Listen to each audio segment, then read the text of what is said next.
Rock bottom. Are you there? Have you hit it? Maybe you're asking the wrong questions. Maybe you're asking why too much. Maybe you should be asking what and how.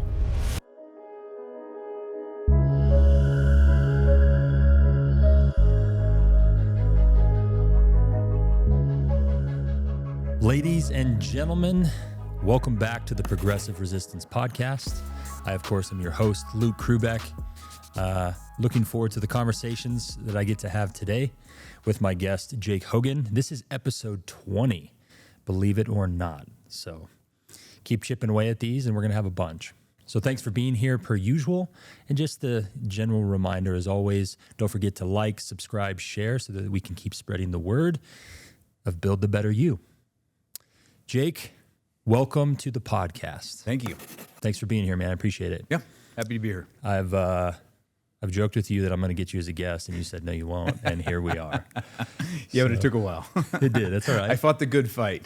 Time, good things take time. So for the listeners here, we're going to get into Jake and who he is.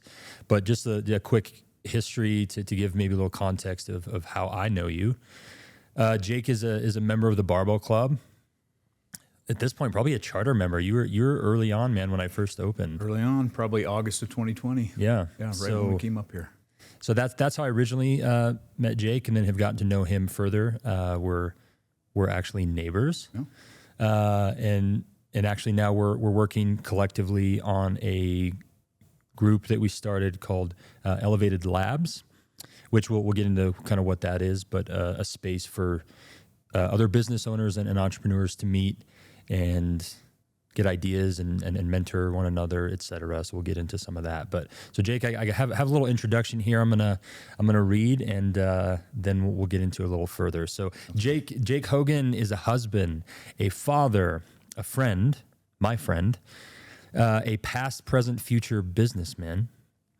He is a military veteran. He's a cowboy. He is the future president of an HOA near you. You strike that from the record, please. And a visionary man. He is currently at the proverbial wheel and helping to steer the ship that is Forward Cody. So that's your position you're in now, Jake, and we'll get into some of your history of kind of where you've been and how you got to where you're at. But let's just start by telling the folks, because I'm sure we've got some listeners that are local too, that are familiar with Forward Cody that maybe don't know what it is. So what is Forward Cody, my friend? Sure. It's kind of an interesting question. So Forward Cody as a whole is a nonprofit organization who is steered towards economic development in Cody, Wyoming. Like that's the legal definition, I guess, if you will. So we're a member-based organization, and the goals are really to help develop the economy, which is a really broad strokes, if you will, definition of what we do.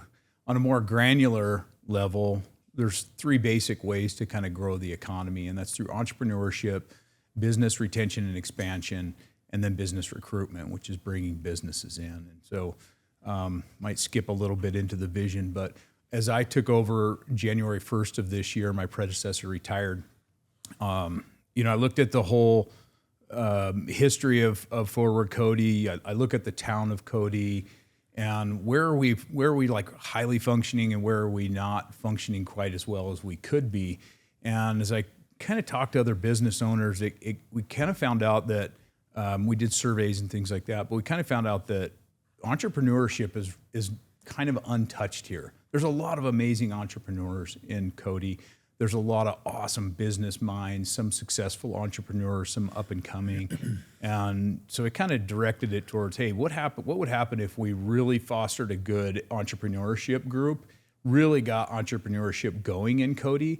Can we start lifting up and growing from within? And that kind of became the thesis of the vision, is how do we grow our community from within? And I heard you say it, like, how do we water our own flowers first, right? And so that's how we kind of developed the vision, and that's the direction we'll take it the next couple of years, is how do we grow our community from within? Yeah, and I do think that's important into the conversations you and I have had in the past. I would agree with you that, and you probably found this on your consensus you were taking with the community, is I think there was a lot of people, myself included, that felt that maybe there's a little bit more focus, arguably too much, given towards what are we bringing into Cody rather than maybe what are we building with the infrastructure that we already have. And watering the flowers we have before we plant new ones. Yep. And so I think that's kind of what helped drive this project of what we now call Elevated Labs, right? Yep. Which Elevated Labs is an acronym. Remind me, Jake, what the acronym stands for so I don't mess it up. Learn, accelerate, build, and sustain. Exactly. And so, and that's what this is kind of about, right? An opportunity and a place where we can start having those conversations. Cody is an interesting community for a lot of different reasons. And you've kind of touched on one of them already, is that we have some really brilliant minds here. And we have people that have come here to retire that have so much knowledge that can be just priceless and extremely valuable for those of us that are on the journey of entrepreneurship and business ownership. And we want to try to connect some of those dots, right? And get some of those people and some of those minds connected and start having those conversations. And so I think, I'm excited personally about the project for that reason. And I think it might be a nice way to maybe just change the trajectory that maybe we've been on with Forward Cody and get people maybe having more buy-in and maybe even more involved as a community in general towards it. Well, and when it comes to business recruitment, it's not something you don't want. You want businesses to come in here. They bring jobs, they bring markets and things like that. I just feel that if you have a vibrant business community, it's very attractive for those companies to come in. Exactly. And where that hole, or where I saw that gap was that we could develop better, is that entrepreneurship. And you mentioned one thing that we talk a lot about the state of Wyoming is the net exporter of intelligence. Like people leave the state constantly. And Cody is kind of an area where we see leakage like that, but there's a concentration of really, really successful people that have come here and retired. And when I talk to them, they want to give back to this community. They love the community. They don't want to see it change. They want to see it kind of grow and stay the same. So, our cultures and values, I say this all the time, that those are the two things we have to protect, because that's why people come here to visit. It's also why people come here and live here. It's also why we continue to live here, is the cultures and values. So growing the economy and growing businesses, I think we can do it. I think we can do it smart. But we've got to tap into those resources. We've got to tap into those people who have been successful elsewhere and spread that education. How do we get mentors here locally who have fought the fight locally too, right? It's really tough to do business in Wyoming, and it's really tough to do business in Cody. Yeah. But if you can do it, which some people have, how can we shortcut it for everybody else? How can they learn without having to go through that deep pain to learn the lessons? Because that pain point might be what collapses them. Yeah. Well, I think you make a good point when we look at the growth of Cody, because there's a reasonable amount of resistance to new growth, new business, new move-ins, even sometimes, from what I kind of have referenced as the good old boy club sometimes, right? Where there's sometimes too much resistance to that. But I'm like, if they're drawn to Cody, they're likely drawn to Cody because of those values and the things that already exist. And so I think if done right and the right conversations and the right connections, it'll only continue to reinforce the things that make this place awesome. Right. Yeah. But yeah, it's an interesting study from business, and I've seen it in a few different of the fields that I've worked in, where why and when people spend money is really random and really interesting, and it's hard to find trends. And we're in a unique area geographically because we're a hard place to get to. There's not arguably a major railroad that goes through here. We're not sitting on an interstate, and so those things make it a little bit interesting as well, I think, when it comes to the growth of business and infrastructure. But the other thing is, because of those things, it's not like Cody's going to overnight blow up into this metropolis. It just won't work that way, And so I think it'll be a slow and steady thing. And I love the idea of let's pull as many levers as we can to control what does that growth look like, to make sure that it is feeding back into the things that, again, we all love about this community so much. One thing I think is important to just recognize is that if you resist that growth and you resist that change, it's like building a dam. It's going to build pressure, and that when that pressure breaks, then it's uncontrollable.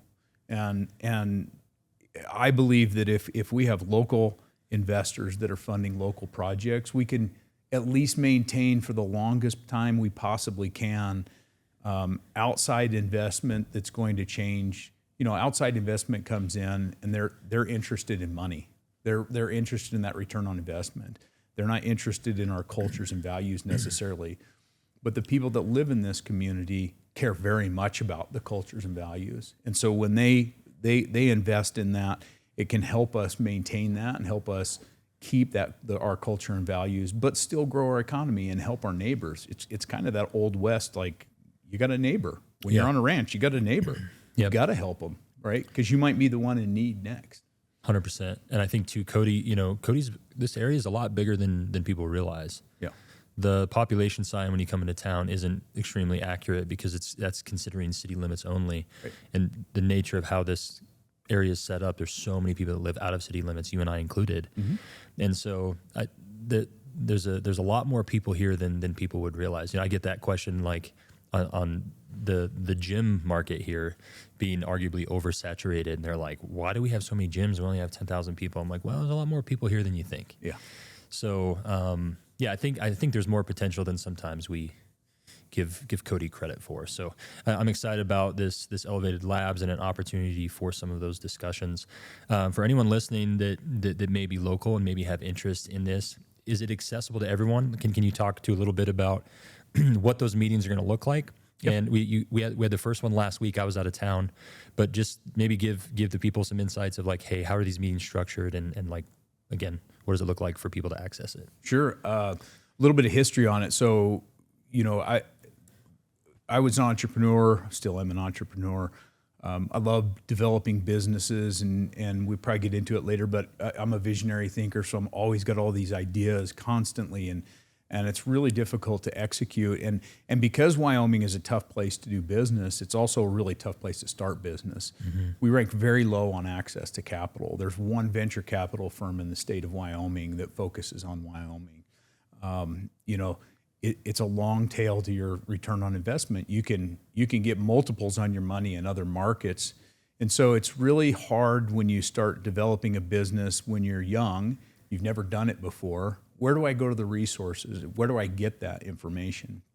And the natural course is you go to the SBDC, you go to the community colleges, you go to federal funding, you go to the bank and borrow money. And those are all great things, but there's so much work that needs to go into it before that, and a lot of decisions that need to be made. Right? Are you growing a small to medium-sized enterprise, or are you growing a corporation? Are you creating yourself a job? So all of those questions, what does the business model look like? How are you going to price it? What is the total addressable market? Have you done any primary market research? All of that stuff. I didn't know that, and it was hard to find people that would help walk down that journey with me, right? Because it's difficult in Wyoming to do business, we get very competitive by nature. Yeah. Right? That guy's starting a business and he's going to take away from my business. Yep. So we kind of clash like that.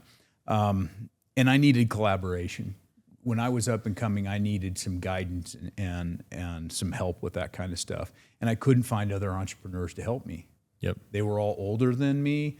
They knew far more than I did. So when I started kind of talking to entrepreneurs around here, I started finding people, and I'm like, wow, Brenton and you, Levi, they're kind of coming out of the woodwork. And I'm like, wow, these guys are really what I needed when I started my first business. I needed people that I could connect with that could say, hey, man, you didn't do your primary market research. You need to go back and do that. Here's the value of doing it, and help walk me through that. And in some cases, hold me accountable.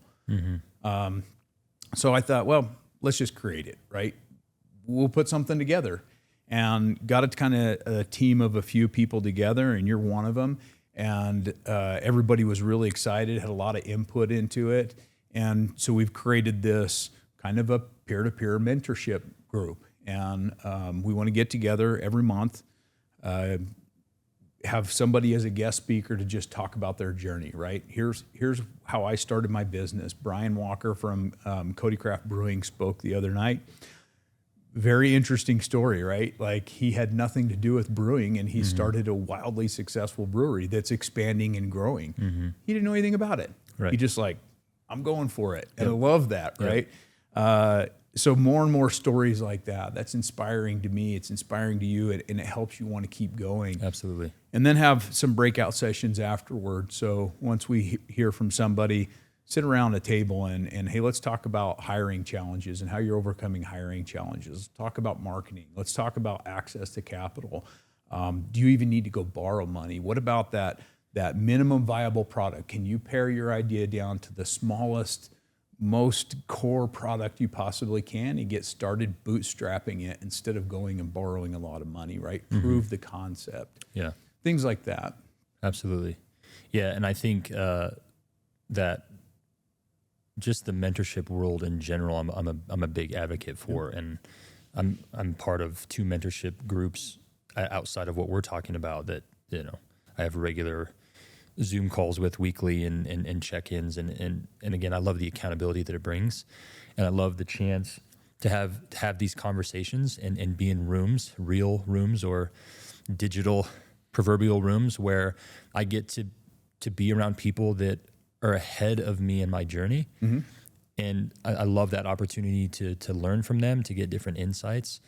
And it helps me continue on that drive, because anyone that's been in business for themselves or been in entrepreneurship know the familiar feelings of feeling like you're failing and why am I doing this and all of that kind of stuff. And so there's some peace, and there's some, I guess, encouragement that comes from like, okay, cool.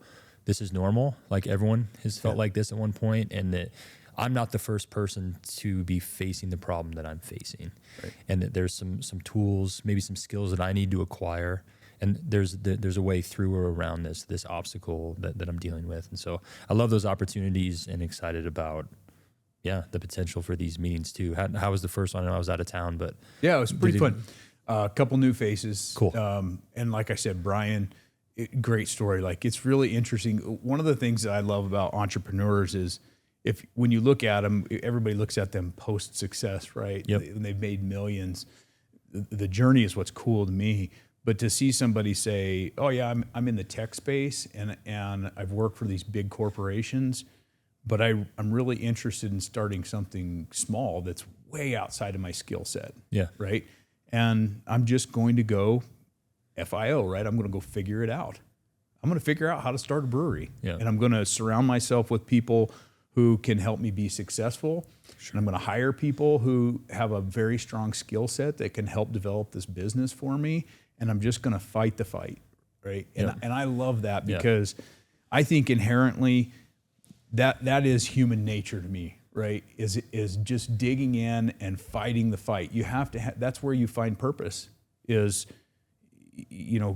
all things aside, we have to have jobs, we have to create money, we have to do all these things to live in the society we live in.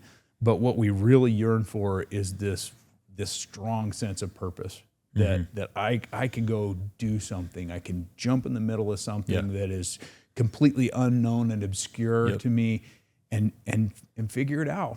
Yeah, and success or not, right? Figure it out. That's what the success is, right? 100%. And you bring me to a couple points that I speak on quite often, and one of them being, you talked about the journey and this realization that I've come to. And again, shout out to my friend Dan Holguin, who was kind of the first person to present this idea in a way that it really clicked with me. But we spend so much time focusing on the destination, or, what is this boxes I'm going to check that give me success.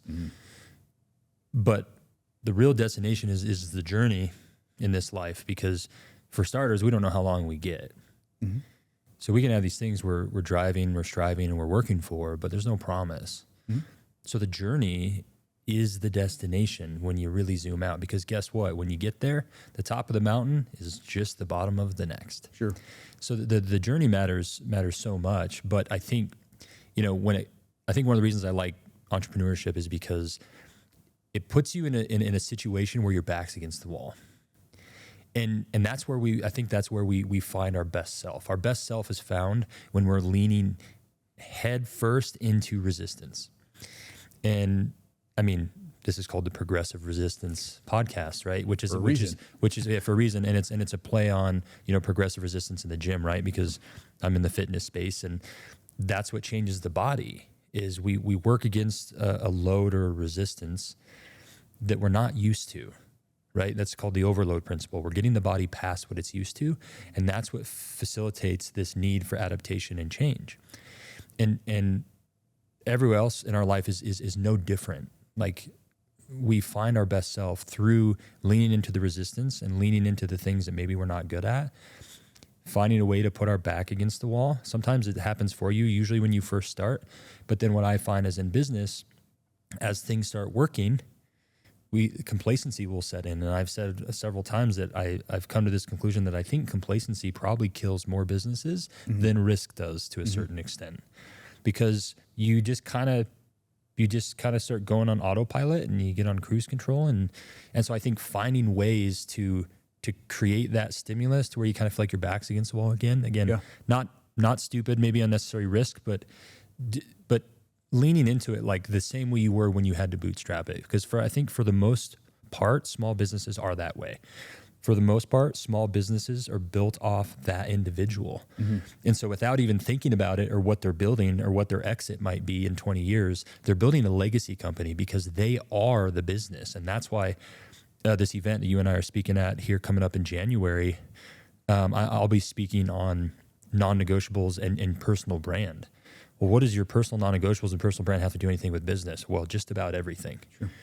If you really sit back and look at it. And so I love this idea of it's the challenges, it's the resistance that we face that actually puts this growth into motion. Sure. And the more I go through this life, and that's why I love the gym. It's a perfect metaphor for just about everything. And it's like that's how we create adaptation. That's how we see what we're made of. That's how we find the best version of ourselves. Yeah. The interesting thing, like you said something about complacency, and I think about this a lot, is we live in a society that is constantly focused on perfection and over-optimization. Yeah. Right? Yeah. And so even in business, you're just like, okay, this isn't working. I'm going to develop a process. Okay, now it's working. And now I have this process that's working. Now I found this other problem and I've resolved it. So when you first start a business, like 90% of your time is all problem solving, right? Everything's a problem. Yeah. But as you get better, you start honing down into fewer and fewer problems. And so it's really, we're designing that our own complacency. Yeah. And then you're right, you get complacency as entrepreneur. That's my jam. I love that 90%. I love when everything's a problem because I love to solve problems.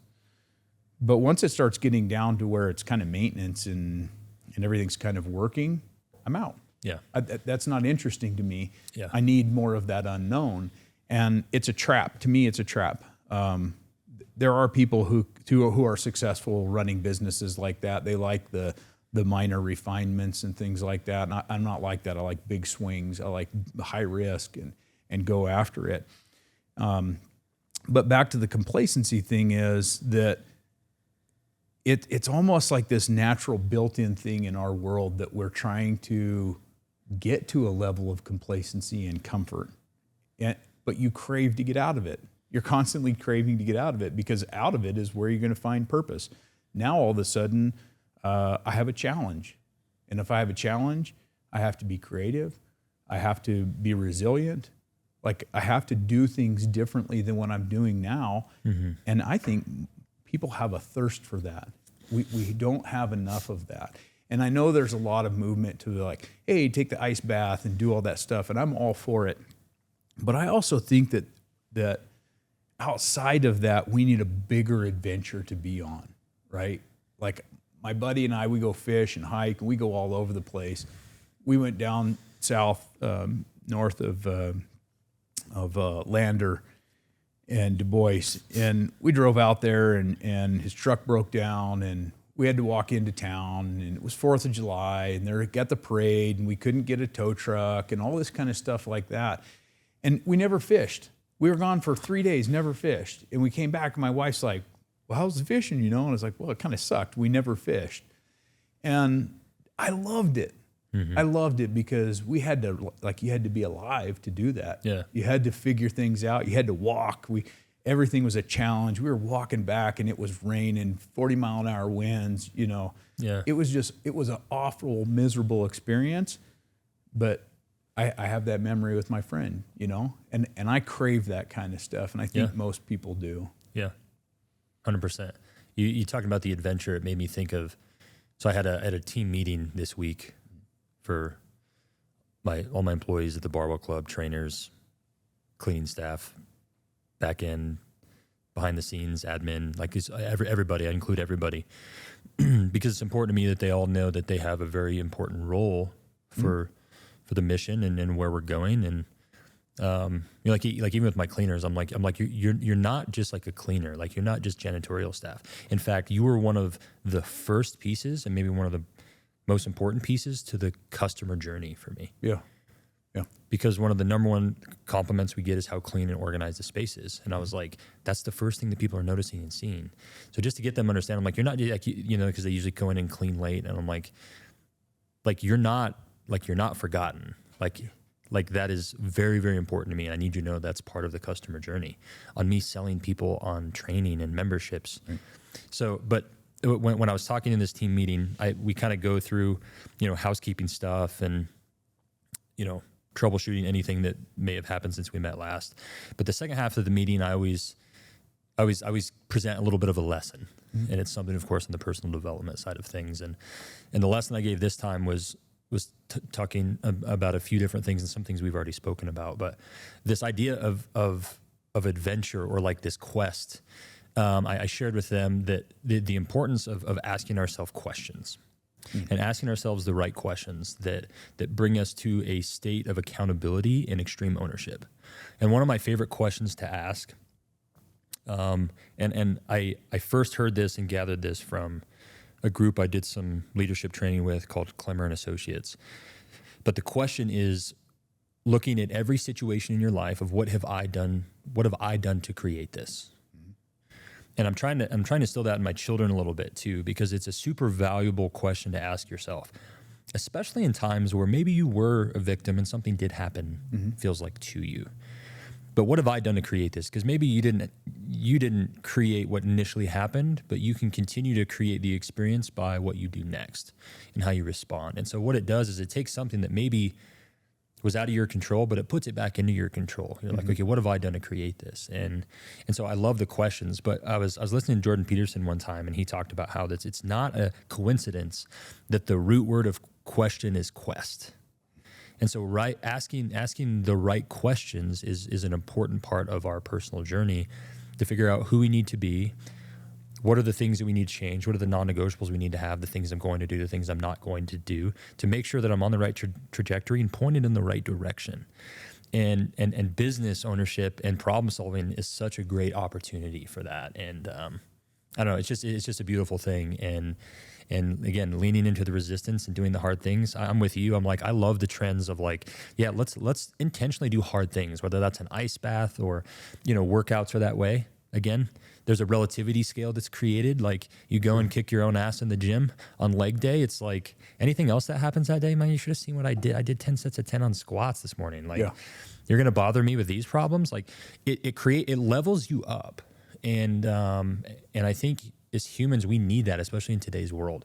Because our first world luxuries are off the charts. Yeah. We don't really have to work for much. Yeah. And so finding ways to challenge yourself mentally, emotionally, physically, I think that's important. I think it's part of what keeps us pushing and striving. I think we're going to get real deep real fast, right? I think there's a piece of this where you have to acknowledge,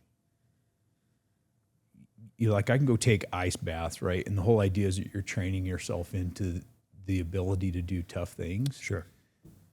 But I think one thing that lacks is we don't analyze our lives or analyze, especially as men, right?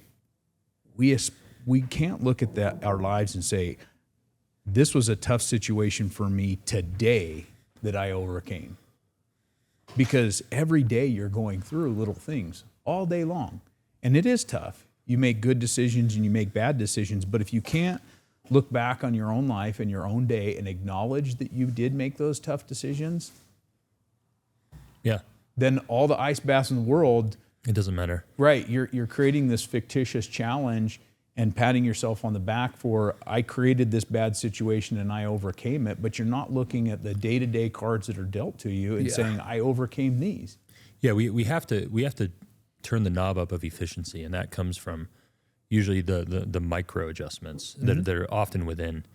And I think sometimes, again, we're talking about things that can help challenge us and create a relativity scale, whether it's, and most of them are like external physical things, right? Cold plunging, working out, things of that nature. I got in trouble. What's that? I got in trouble. Oh, Mike wasn't close enough. Yeah. But it's like, let's use movement patterns for an example. So if we're not adjusting this fine-tuned thing that's happening on your squat, but we just keep grinding and adding more weight and doing these things, like we're going to create more problems, and we're going to kind of like blunt the progress that you're going to end up making. Where if we can take that real inventory of like, well, where am I really leaking efficiency here?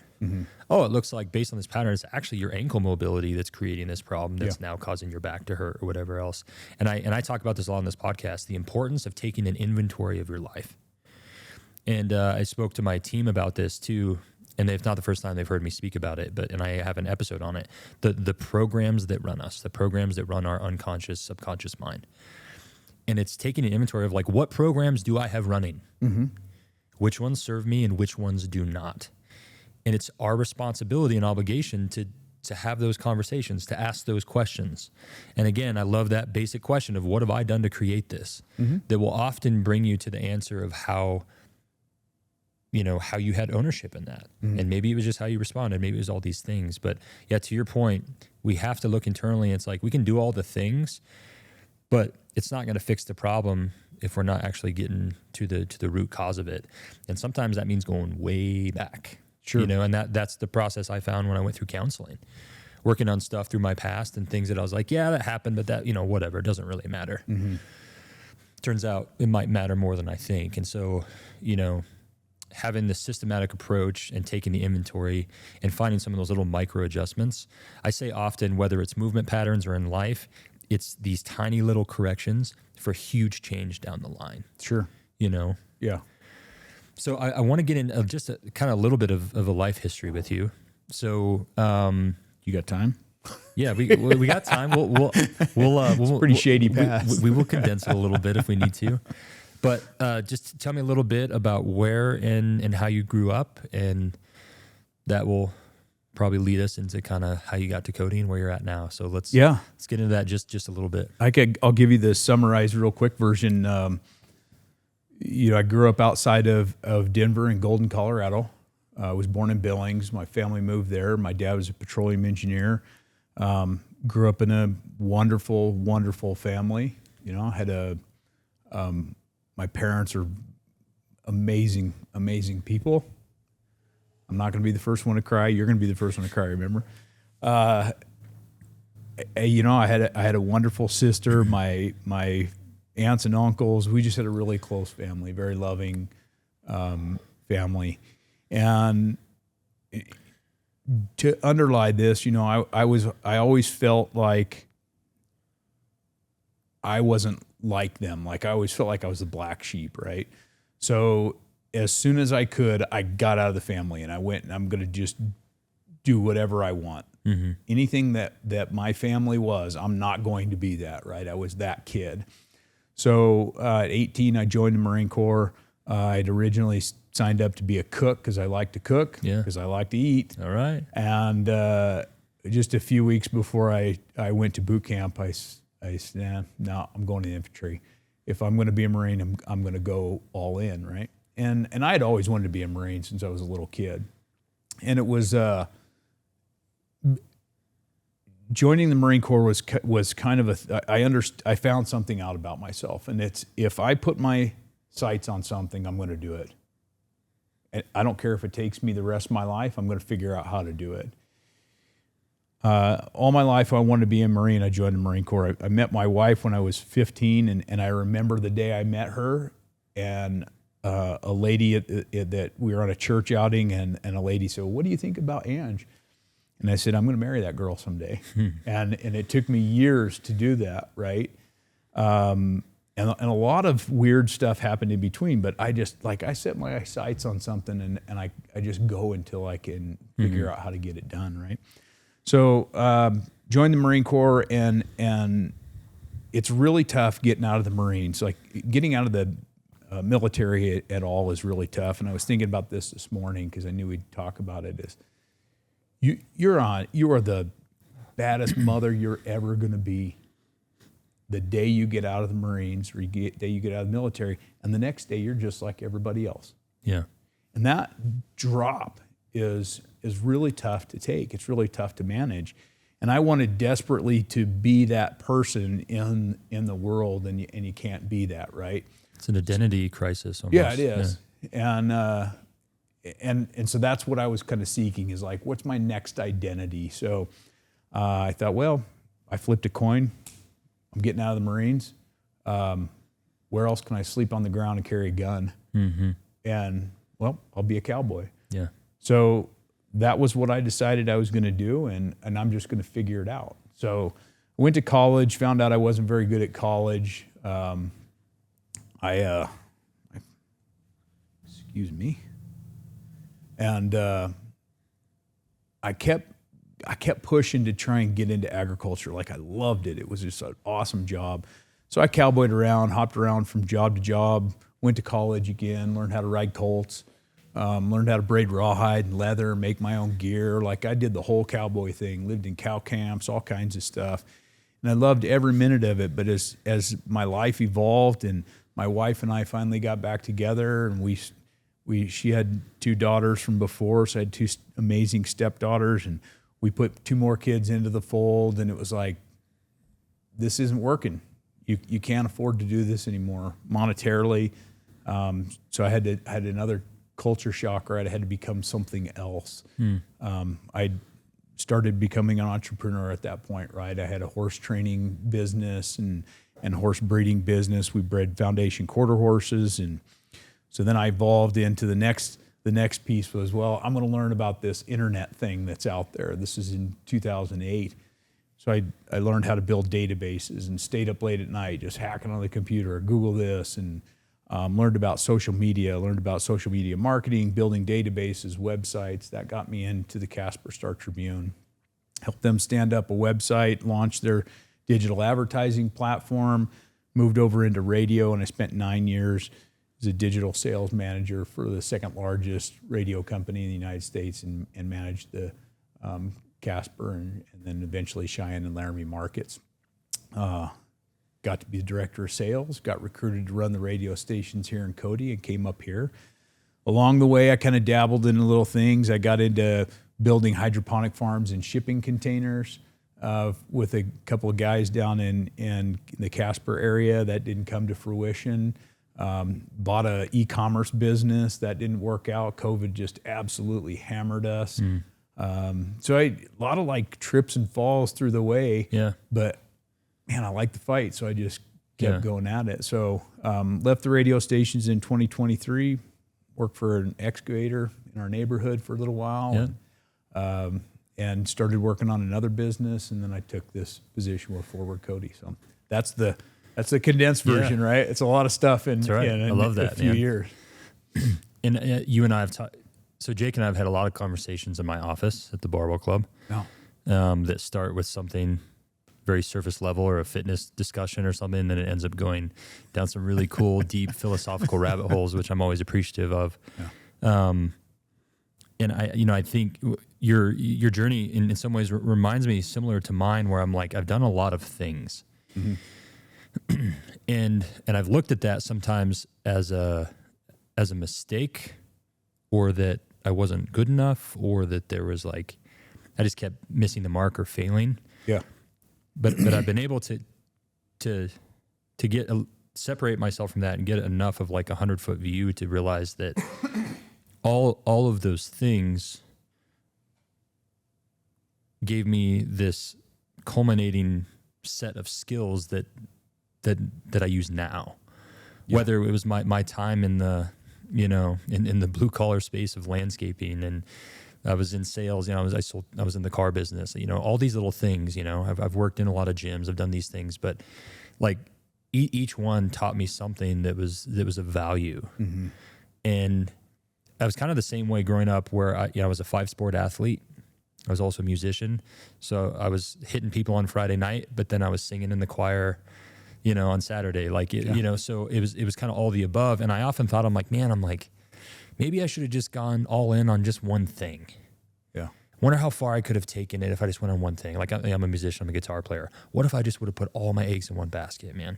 How far could I have taken it? Yeah, maybe I could have taken it further, but every time I ponder that, which hindsight's 2020, and what are you going to do now? But I'm like, man, but I would have missed those other things. And being well-rounded is what helps me connect with people. Like, I can connect with it. I can find something in common with just about anybody because of that. And it gave me a lot of kind of peace in the route that I had taken when I realized there was a second half of the quote, "Jack of all trades, master of none," that I was not aware of. Yeah. It's "Jack of all trades, master of none is often better than master of one." Yeah. And I was like, okay, cool. That gave me like a little piece in it. And again, not that it's wrong to do it the way that we did it, or wrong to do it the way that other people are doing it, where they're going all in on one thing. Mm-hmm. But it's just an interesting study, and your journey reminds me a little bit of mine in that nature. But on kind of circling back to like how you were raised in childhood, one of the questions that I have for you, Jake, is what is one of the most important ideas your mother or father taught you?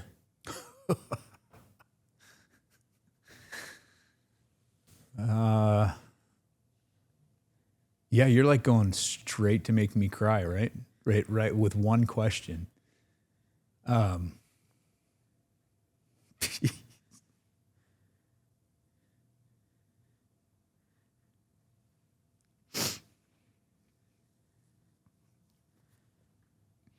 Unconditional love. It's God dang. I said you were going to be the one. Hands down, it's unconditional love. You can have it. It doesn't just exist. You have to work for it. Like I look at my mom and dad, and even when I was little, I was a train wreck. I was all over the place, mischievous, getting into this and that, lying, just doing whatever I wanted. I tell the story. I think it's funny. My mom, I don't know how she made it, but we lived in Golden, and I remember calling her from downtown Denver one day, pretty late in the evening, and I called her and said, "Hey, Mom, I'm not going to be home on time tonight." She said, "Why not?" And I said, "Well, I'm in downtown Denver." "You stay where you're at. I'm coming to get you." My buddy and I had rode our bikes from Golden all the way there. I don't know, it's 20 miles or something like that. Yeah. And, I just lived my wife too, my kids, they teach me the same stuff over and over again. It's unconditional love and forgiveness. It's the story of the prodigal son. Like I remember telling my dad, I've lived both sides of that story now. And I'm grateful, right? Because if I wouldn't have been the prodigal son, if I wasn't able to come back to my parents, back to my mom and dad when I was at rock bottom for the 100th time, then when my kids needed me to be that and they needed to come home, I wouldn't have been able to do it, right?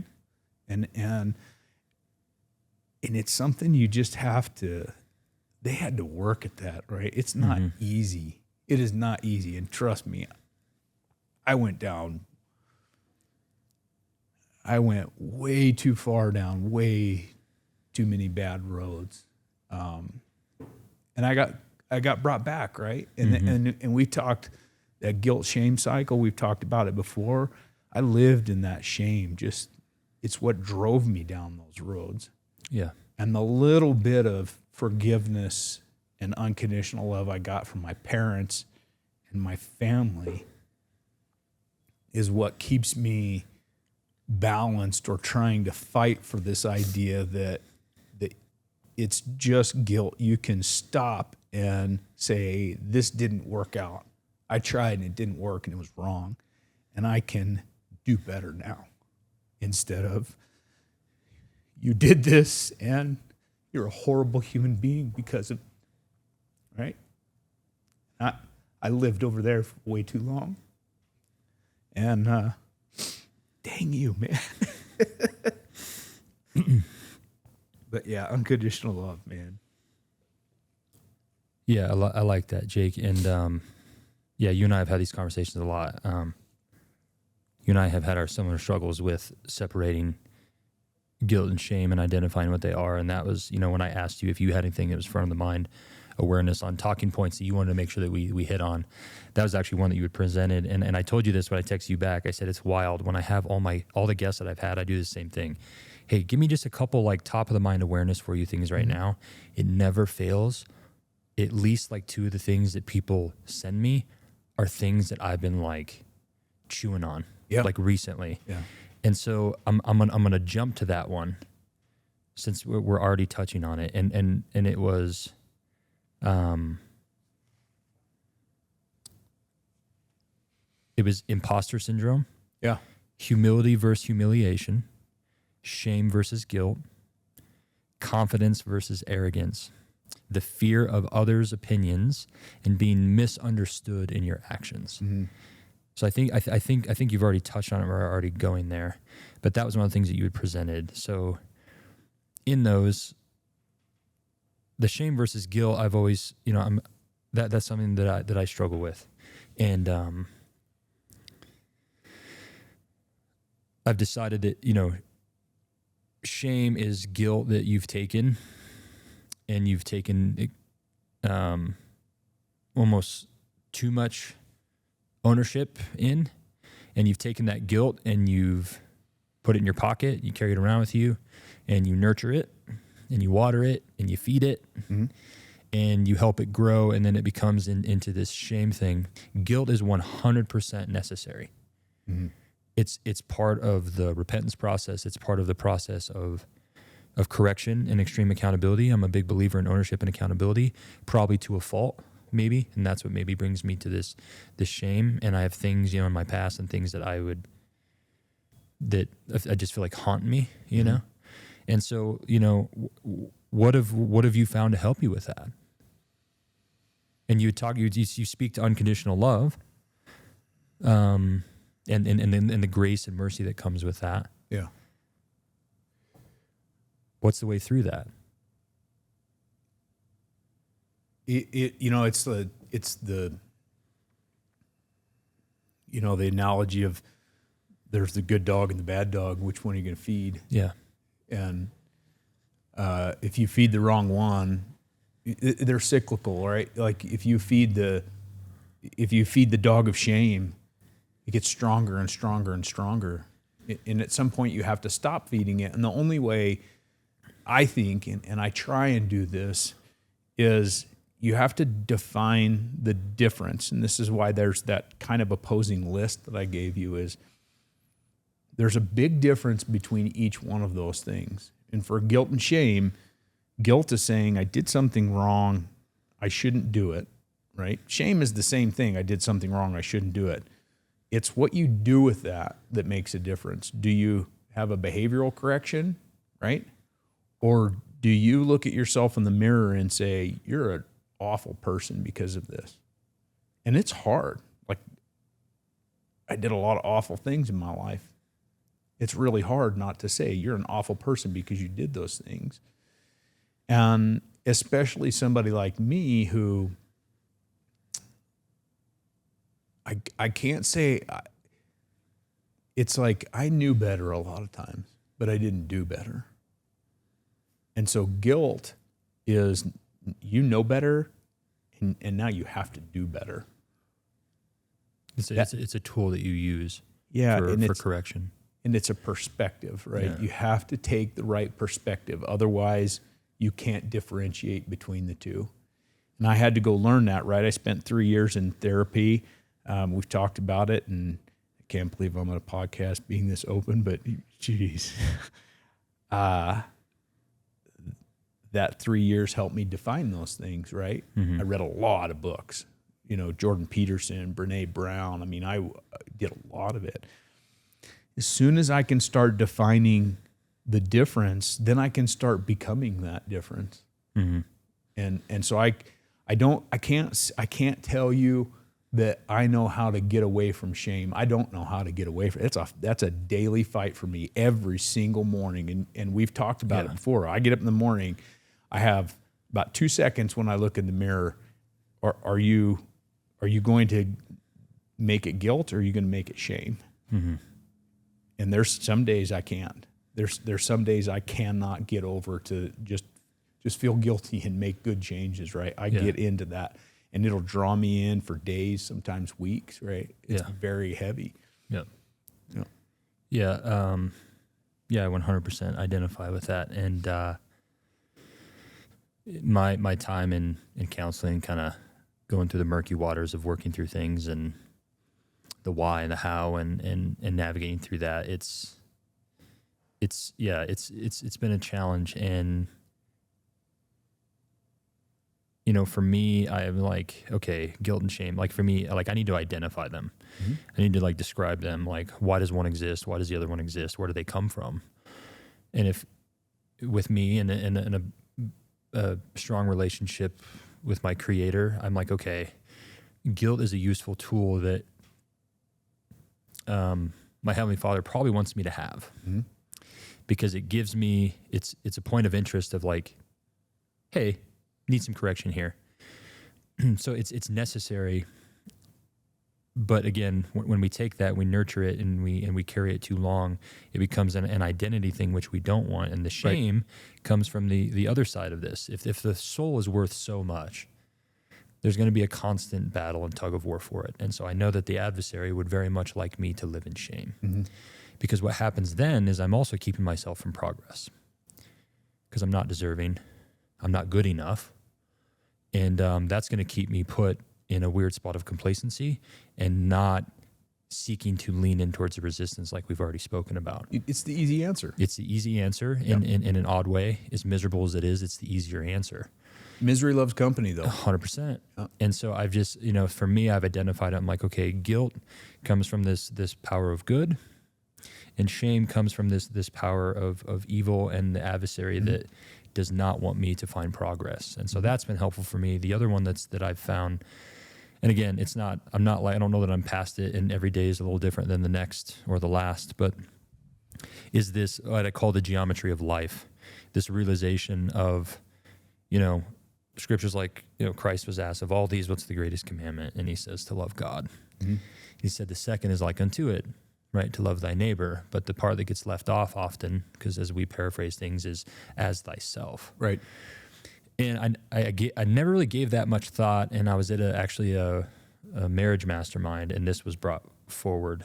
And the minute he started talking about it, I broke down and started crying, because I knew where he was going with it. And it was this understanding that my inability to love myself, which not like self-love where like I ignore the guilt and I don't make changes. No, enough self-love to have the accountability and the ownership, but also enough self-love to give myself a little bit of grace and mercy. Because if I believe that exists for me through the atonement of my Savior and the plan of salvation, then like I also need to extend that to myself through that.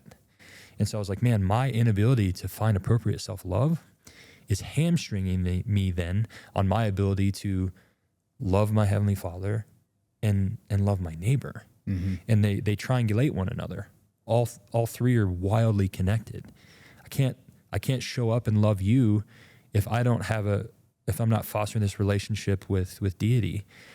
And if I'm not working on, because of me fostering this relationship and who God is and who I am secondary to that, then I can't love myself. And again, then I can't love you. And it's this beautiful, and then the triangle is the strongest like geometric shape that we have. And I'm like, it's not a coincidence of how connected those things are.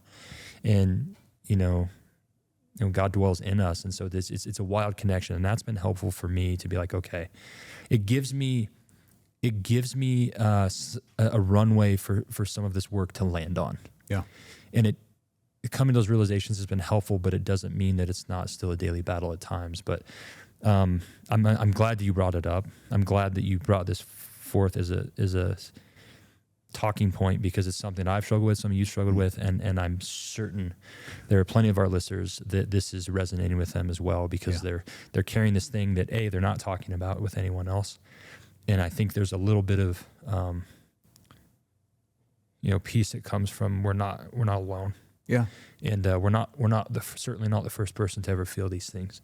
And so I think those are the conversations that are always worth having, Well, see, it's funny because I don't understand why people are like this. You think you're the only one that is going through this. Yeah. But then if you read the Bible, you read the Stoic philosophers, like go back to Mark Twain, like how far back do you need to go before you realize that these same concepts have been in existence since the dawn of time?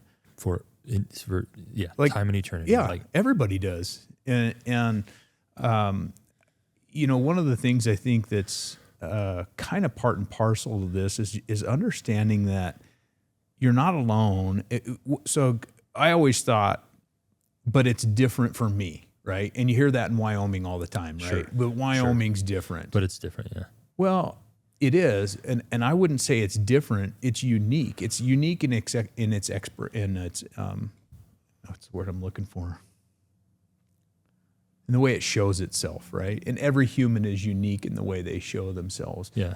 And I was at a dinner and a guy asked me, he said, if you could go back 20 years, what would you teach yourself? And I told him, I said that I would teach myself to learn how the mind works, right? And then how my unique expression of the mind works. Because I can learn all I want about the mind works, but if I can't look at myself and say, this is how my mind works in that situation, that's how I perceive things based on my experience and my own biases. That's how my heart drives me, right? If I can't do that, I can't really grow at all. And I can't ever get any better. And when I reached the point where I finally realized that, that's when I started looking at things and saying, what's the difference between humility and humiliation? What's the difference between self-love and arrogance? What is the difference between all of these things? Because if you don't define, it's why words are so important to understand. If I can't define them, then I just lump them into these feelings, right? Or the way I perceive things, and that's not accurate. I have a massive inaccuracy when it comes to the definition of words. And confidence, which is on that list too, is probably the one that led me down this path of defining words. So when I was in therapy, my therapist asked me, she said, what is confidence? And I said, well, it's knowing what to do. And she said, well, could it be not knowing what to do, but knowing you're going to be okay no matter what happens? And that change in perspective for me was huge. Yeah. Right? I don't have to know how to do it. I just have to know that I can FIO, right? I can figure it out. And that was a big game changer for me to do that. And then I started applying it to all of these other things and looking at, guilt and shame and humility and all that stuff. And by no means have I perfected. I mean, I'm just barely here, right? I'm not quite drowning, but I'm not quite not drowning. Well, in the process of that learning and that integration of those things is never done. I think that's part of this too, right? No matter where we're at in life and at what age, I think there's work to be done. And we're naive to think that at a certain age, you're like, well, this is just who I am. And I'm like, no, I think progress continues in this life. And I would even argue after this life, because otherwise what's it all for? And, so I love that, and it feeds back into taking ownership, controlling what you can control, doing these things, and I love that because we started talking about business and we're getting into some. It's your fault. Yeah, I know it's my fault, but that's why I love this stuff because it shows up in business. Yeah, it shows up in business because I'm like, people are always talking about like, well, what's your bottleneck? It doesn't matter what the bottleneck is. You are the bottleneck. Yeah. Well, I can't. My bottleneck is employees. You're still the bottleneck, which means you don't know how to hire and fire. You don't know how to build a team or build culture. You don't know how to make sure that they understand what the core values are, the mission is. Like, you're the bottleneck. Well, the bottleneck is leads. Is it? Or is it how you're going about getting the leads, or how you're nurturing them or not nurturing them? You're the bottleneck. And what a beautiful place to be in, where I'm like, oh, I'm the problem. Cool. Because now you're removing so many of these other external circumstances that really don't impact us as much as we would like to think. So, like, I love this idea of, like, I'm the bottleneck. I have more work to do. And I shared this in my speech at the mastermind we did, which was, I've adopted this idea that if I fall short on a goal, that just tells me that I have work to do. I have not yet become the man that I need to be to have achieved that. I've got some skills that I need to acquire. I need to go back to the drawing board. I need to take a slightly different angle and approach on this. I'm the bottleneck. That takes a huge jump of maturity to get there, though. You know, and I'm not dismissing it at all, but it goes back to that introspection piece, right? If you can't do any introspection, you'll never get to that point. You'll never get to the point of saying, all of my life, or this situation that I'm at, or my business is at X point, and it's because of me. And I think it. You know, you and I talked about this a long time ago when I coached my son's baseball team. I used to get him around the mound after every practice. And we went around a circle, and I did it too. And I said, I want you to tell me one thing that you can improve on and two things that you did great. Yeah. Right. And I need to get back into that with my own personal life. But the ability to say, I can improve somewhere, but I still am very good at these other things is really important. Yep.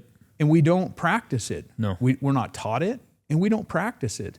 But that practice is going to get you to that point where you can say, I'm not getting enough leads because I'm not doing this, but I am doing these good things that are great, and I need to keep continuing to do those things. You know? 100%, man. Like, you have to build that in, and it's hard to do. And when you're, I don't like the word perfectionist, but I don't know what else to call it right now. But, like, so for lack of better terminology, if you're a perfectionist, you're always going to see the things that leaked efficiency before you see the things that were good. Yeah. Like, oh, that's good. Well, cool. Like, let's leave that alone and let's focus on the things that need changed. Yeah. But you need to give that attention. You need to give that some weight. And I'm learning that with raising my children, that I have this toxic trait of, and my wife would second it too, where I have this toxic trait. I'm like, I see the 3 ways you could have made that easier. Yeah. Where I'm like, it doesn't matter. Like, you still got to the same end result. Like, and you know, so I'm trying to get better about, like, highlighting those things. Let's highlight those positives. My friend Neil, he and I have a weekly accountability phone call, which is wonderful. And we get to dive into the week since we spoke last and go through some wins and losses, things that maybe one of us is struggling with. Sometimes we spend the whole hour talking about my problems. Sometimes it's a whole hour talking about his. But he had shared something with me that I loved, and it was very similar to what you did with that team around the mound. And I think the ratio was 3-1 that he gave me, but it was like this. I love journaling. And you can add it into your journaling, or you can just be a spot where you add it maybe at the end of the day before you walk out. You know, you clean off your desk, get ready for the next day. It's the last thing you do. And it's writing down, what are 3 things that I did well today, and what's 1 thing I can improve on. Yeah. And so I think it's just leaning towards the positivity, and we're stacking more chips on that side. It matters. And that's something that I need to get so much better at with myself too. And that's a piece of that self-love journey that I'm pretty poor at still, where I'm like, I need to celebrate more wins. And I just talked to someone yesterday, because, like, I have this habit of I'll ask people, like, hey, how are you doing? And, like, when I ask you how you're doing, I actually care. It's not in passing, like, salutation of, like, hey man, how you doing? Like, I'm like, no, like how are you doing? And then I'll ask you, I'm like, and I asked my daughter this, and I asked one of my members last night. I was in between sets, and she was too, and I said, how you doing? And she's like, I'm all right. I was like, what's the best thing that's happened to you in the last week? Right? And then she asked me the same thing after she answered, and I was like, I don't know. Yeah. I'm asking people this, right? And I'm bringing other people to this mirror of accountability of like what's good in your life, right? But I still have this tendency to see the things that I need to improve on, and that carries on the coattails of shame and some of these other things. But it's important, man. And so I'm glad we're talking about this, because we got to build it out. They even talk about it from a leadership standpoint, right? When you go to make a correction with someone, you know, in your company, it's like, make a shit sandwich. Yeah. Start with something good and positive, put the correction in the middle, and then end with something good and positive. And again, we're just always stacking the scale higher towards the positivity side. And like I've always hated that, because it's like when I was on the other side of the table and somebody came in and said, "Hey man, you're doing a really good job," but you're like, right? It's like you're negating that. It's like a backhanded compliment is what it feels like at times. And I've worked with people, some employees, and did the exact same thing I did with my son when he was wrestling in the baseball team, right? You tell me. Yeah. You tell me what you're doing good on. Tell me 2 good things that you've been working on. The questions. And tell me 1 thing that you're struggling with. And then tell me how I can help. Like from a leadership perspective, it's got to come back to my personal ownership of my team. Mm-hmm. How can I help you overcome that objective? 100%. That obstacle. And then asking it as a question. I mean, this would be a great roundtable discussion at our meetings. Yeah. For Elevated Labs. It's like, what's the conversation look like when we need to make a course correction? Mm-hmm. Because I'm going to tell you right now, you going in, guns blazing, it's like, you're doing this and I hate that. You need to do it this way. Yeah. Not going to land well. Right. Yeah. Be like, hey, it seems like we're on a good, like whatever, I'll use trainers as an example. Seems like we're on a really good trajectory right now with the clients that you're seeing. What, is there anything that's on your radar where we could maybe improve efficiency or things that you don't think are going well? Right. But bring it to them, because it might be on their radar, and then they might present it and be like, cool, yeah, I've actually kind of noticed that thing too. What do you think's our best way? I have my ideas, but I'm curious about what you think. Yeah. Beautiful opportunity then for growth. And then again, all you're doing is you're just gently just holding the mirror in front of them. And I think we need that. And so there's more efficient ways to get to the problem solving sometimes than just like, you're doing this wrong, stop doing that, do this. And man, like with raising my kids, I'm trying to get better about that too, because it's so quick to be like, what are you doing? Don't do that. Stop doing that. Like, instead presenting to be like, hey, why don't we do it this way instead?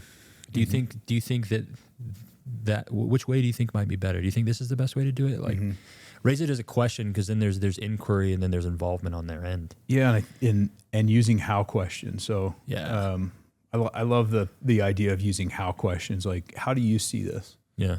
How would you solve this problem? Yep. Because if you go all the way back to like entrepreneurship, one of the biggest things with entrepreneurship is I have this cool idea because I see this problem, or I have this problem, and I've now developed this solution to this problem. And I think other people that are just like me have that same problem. Did you ask other people? Probably not, right? So that primary research piece. And from a leadership perspective, if you think about it that way, you might see the problem from your vantage point, but that's not the problem. Mm-hmm. That's just the way you see it. So when you're dealing with employees and sitting with them and just saying, how do you see, this is what I see, how do you see it, right? And you'll find 9 times out of 10 that the problem you're addressing is only from your vantage point. Yep. It's to use the leads thing, like we're not getting enough leads. And they're saying, oh, we're getting the leads, but we don't have the tools to close them. Mm-hmm. Different perspective on the same problem. Yep. That's the problem you need to fix, because it empowers your team, it empowers your people, all the way to managing things that go on inside the business, to the culture, all of those things. It's the pizza party thing, right? Hey, great job, everybody. You get a pizza party. Well, we don't like pizza. It makes us, it's greasy, or I'm trying to stay away from carbs. So you're trying to do this nice thing. This is in personal relationships too, with your wife or your kids, but that's not what they're looking for. It's the 5 love language concept. Right? Dude, I love that. Tell me what would drive the needle for you. Tell me what you would go after. Yeah, meet them where they're at. I have this opinion that the golden rule is bullshit. Yeah. It's the common denominator. Because and it ties into like those love languages. So the easy one to pick on is a spouse or a marriage, right? Mm-hmm. Well, I'm going to treat other people how I want to be treated. So that means I'm going to treat my wife exactly how I want to be treated. That gives no concern to what makes her tick. That's and right. what her love languages are. Yeah. Right? So like that model is broken. Sure. And same thing on like a reward system. It's like, here's your pizza party. And we're like, I'm celiac. Like, like what, like, thanks. Yeah. Right. So find out like what's the needle mover for them, and meeting people where they're at. Like, I think that matters intensely. And I think it's useful in all of our relationships. And then And then it ties back into communication, which is usually the root cause of all of our problems, communication or lack thereof. And I'm like, treating others how I want to be treated doesn't get it done. And I love this idea of like, I want to meet people where they're at by learning about them and what they need from me. So like in my wife and I, in our business meetings, one of the topics that we cover in the boxes we check in each of our meetings is like, hey, like, what do you need? What do you need from me? Mm-hmm. What do you need more of from me? What do you need less of from me? Because there may be things that aren't on my radar or vice versa. Yeah. And so it's an opportunity to have a safe place to like bring those forward so that they don't become problems that then fester and then there's something small that becomes into a greater, big thing. Because I may have said or done something I'm not aware of or vice versa. And I didn't intend it that way, but that's how she took it. Or like, it's just an opportunity for communication, but an opportunity to grow together because we're going to actually care and learn about each other. Mm-hmm. And like, that's important, man, because like, and which one of my next questions will lead us into this, but with kids, it's that way too. Like each child is so different. And like the things that I did with my daughter disciplinary do not work with my son. Like it is not, they are not the same human. Yeah. And so, you have to adapt and you have to learn about that person. And I think that's a piece of that unconditional love of like, no, like I want to learn about you. I'm going to meet you where you're at. Yeah. It's an important piece of that journey, no matter whether it's a relationship with an employee, your spouse, your children, a friendship. It matters, man. And like I said, I don't know. Golden rule is probably a general good one to practice with people that you don't know, because it's just, it's great in nature. Just be kind is maybe the better one. But when it comes to people that we actually know and communicate with, learn about that and what they need and what are their needle movers. Well, and the closer the relationship, the harder it is. Yes. Right. You're a good friend of mine, and it's really, you're kind of in that mid-range for me, right? Is I can still treat you like I want to be treated. Sure. I don't have to cater to your needs, but my wife, I absolutely have to do that. And I'm horrible at it. I'm the first one to tell you, I don't communicate very well. We have a great relationship. Don't get me wrong. But there's so much more that could be improved on that, right? My kids the same way. So as I move further out, I'm really good at it. But man, it is so hard to do on those close relationships. And it takes work and energy. Yeah. And you have to prioritize it, and you have to move with intention, man. And that's again, I will constantly always come back to the gym as a metaphor, but it's a difference between just going in the gym and going through the motions and going through and going with a real intention of connecting to the mind, to the muscle of like, where do I want to feel this the most? Yeah. What do I need to switch just a little bit to make sure that happens? And it's an important part of the process, especially from a leadership standpoint. Usually you have to put your ego somewhere else. That's it. A lot of the time, 9 times honestly. out of 10, that's what it is. Always. Even in the gym. Oh, I have to go down in weight to make this do what I need to? Yeah. Well, that's not fun. Yeah. Well, it's also necessary. But that's why you have 24-hour gyms, because you can do it at night when nobody's there. You could keep, just beating the dead horse, right? Because the definition of insanity, right? Doing the same shit and expecting different results serves all of us. Mm-hmm. My next question for you is, man, similar to the first one that I just asked you about, the most important idea that your father or mother taught you, but what is one of the most important ideas you want to pass to your children or have them understand? The same thing. Unconditional love. Yeah, unconditional love. And to not to beat a dead horse with it, but it's one of those things that I want them to learn, but at the same time they're teaching me. So it's not something I'm giving to them. It's something I'm receiving from them, and the fact that I do receive it from them, it helps me stay in the fight, like 100% stay in the fight. They have my family has provided me so much forgiveness and grace and unconditional love. It's like, I feel like I almost have to go out there and make sure that I keep my cup full so I could give it back to them. Right. And I hope they learn that. Like, I hope they understand that that's a huge part of life is this, like, the cycle of forgiveness and that the prodigal son, the story of the prodigal son. I go back to it over and over and over again because it happens in business and it happens in life. And it is the story of forgiveness. It's the story of do unto others, treat others the way you want to be treated. It's like the story of everything we're talking about. You're going to ebb and flow in life. You're going to step away from yourself. You're going to step away from God, your family. You're going to step away from all those things to try and explore your ego and what could be, and all of these things like that. It's trying to find purpose by getting away from your real purpose. Mm-hmm. Yeah. It's the story of mankind, right? Yeah.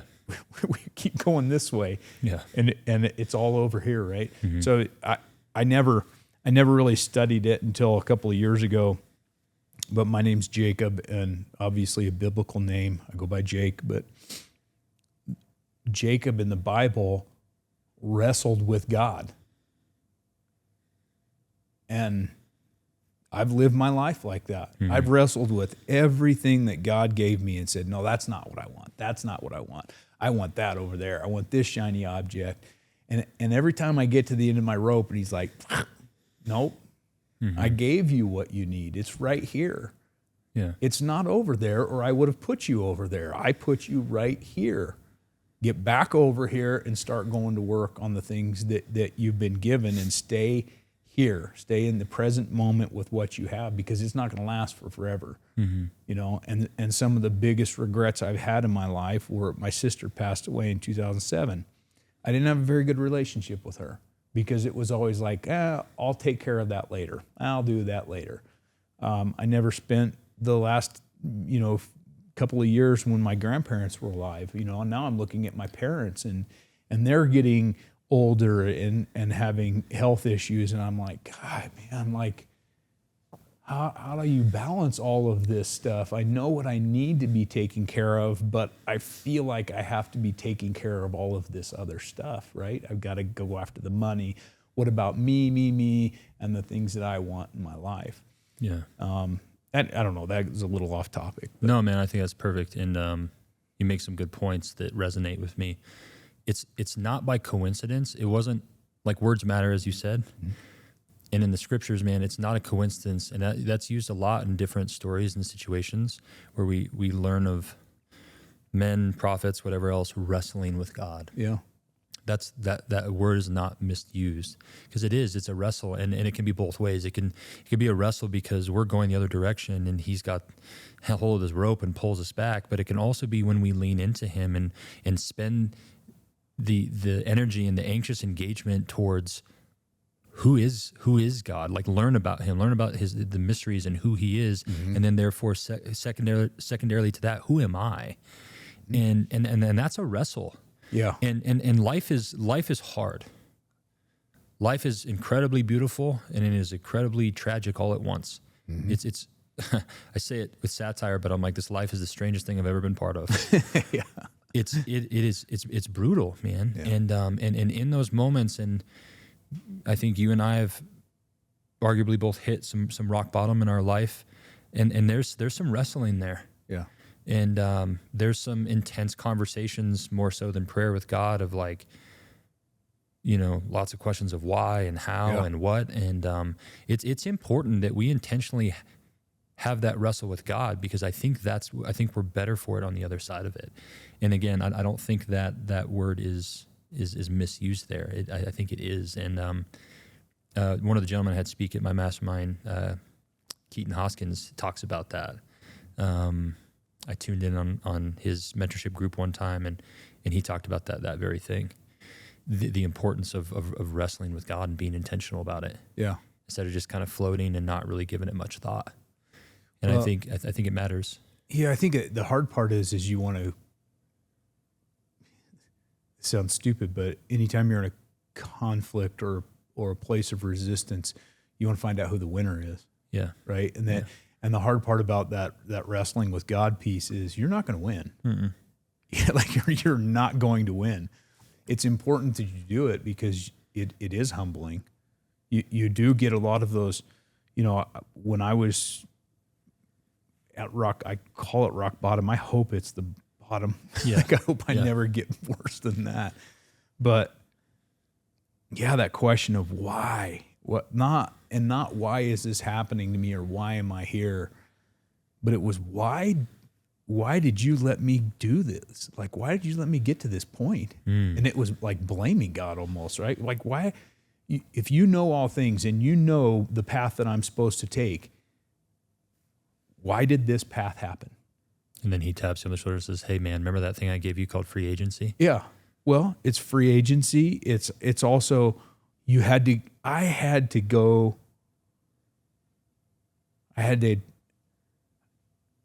take the elevator down, right? Like I had to take it all the way to the bottom to see how high up I really was, how much I really had. You had to lose it to... Yeah. And then it was like, okay, I switched from why to how, right? Why did this happen? Why am I here? Why did you let this happen? Why did I make the decisions that I did? Why? Which the why is passing it almost, right? Yeah. And then it was just like I drew a line in the sand. I said, that can't matter anymore. It's how do I live a better life from here on? Yep. How do I start making these changes? Yep. How do I become the man that I want to be, but I have not figured out how to be? How do I redefine myself to become something that's worthy? How do I become the father, become the stepfather, become the husband, become the son, become the employee, the employer? Like, how do I become all of these things that I wanted, but I was waiting to be given, even though I already had them, right? How do I build this and make it look right? Yeah. And it was a huge catalyst, right? And when you're at that point, when you're down there at the bottom and you're trying to figure out how, I can look back and say there were little tiny pieces of hope, right? And it may have been something that one of my kids said to me. They reached out to me, a conversation with my wife, sometimes it's even just a look, man. Somebody will look at you the right way, treat you with just the smallest bit of kindness, and you're like, okay, maybe I can do this. And as you start to progress back up, it's like, okay, I got this. And, and it pulls you back down, and you go back up, and you come back down and up. Sure. But every time, there's always just this little glimmer of hope, right? Yep. Yeah. And you're fighting for this. Yeah. And pretty soon it's a bright light, and pretty soon things are starting to work out better, And then the real fight starts is that complacency and that comfort piece. How do I stay out of that comfort level and stay focused on what I asked for, what I prayed for when I was down here? I now have. Yeah. Now I got to pray to keep it. Yep. How do I be the man that keeps this and grows it? 100%. Yeah, man, no, I love that. And I think, we're naive to think that our trajectory of progress is this straight linear line up. It's just not. It's an ever-flowing roller coaster. But I think when we zoom out, hopefully the trend we see is traveling up. But I think when we get to that proverbial rock bottom, it's the natural man in us that's the victim that's asking the why. Yeah. When the bottom line is like, again, like one of the greatest gifts we've ever been given is free agency. And then the rock bottom, we feel like that's when God's left us. Why did you allow this? Why did you leave me? But the true answer is he never did. Yeah. It was us. And so switching that question from why to the how and the what, much like the question that I talked about that I want to ask often and get my children to ask themselves, which is, what have I done to create this? Again, it leans into that, okay, cool. Like, I've got this really rad thing called free agency. God never left me. Mm-hmm. And I love this idea of, I love abundance. I love that word. I love what it means. For me, my favorite definition, and I've shared this a lot on this podcast, but is abundance is the position where our wholeness and completeness is not dependent on external circumstances. Mm-hmm. It's from within, and it's already there. And I love this idea of, like, especially in the pursuit of growth and progress and business and life and just anything that you may be dreaming and aspiring to. What if it's already done? Mm-hmm. What if it's already laid out there?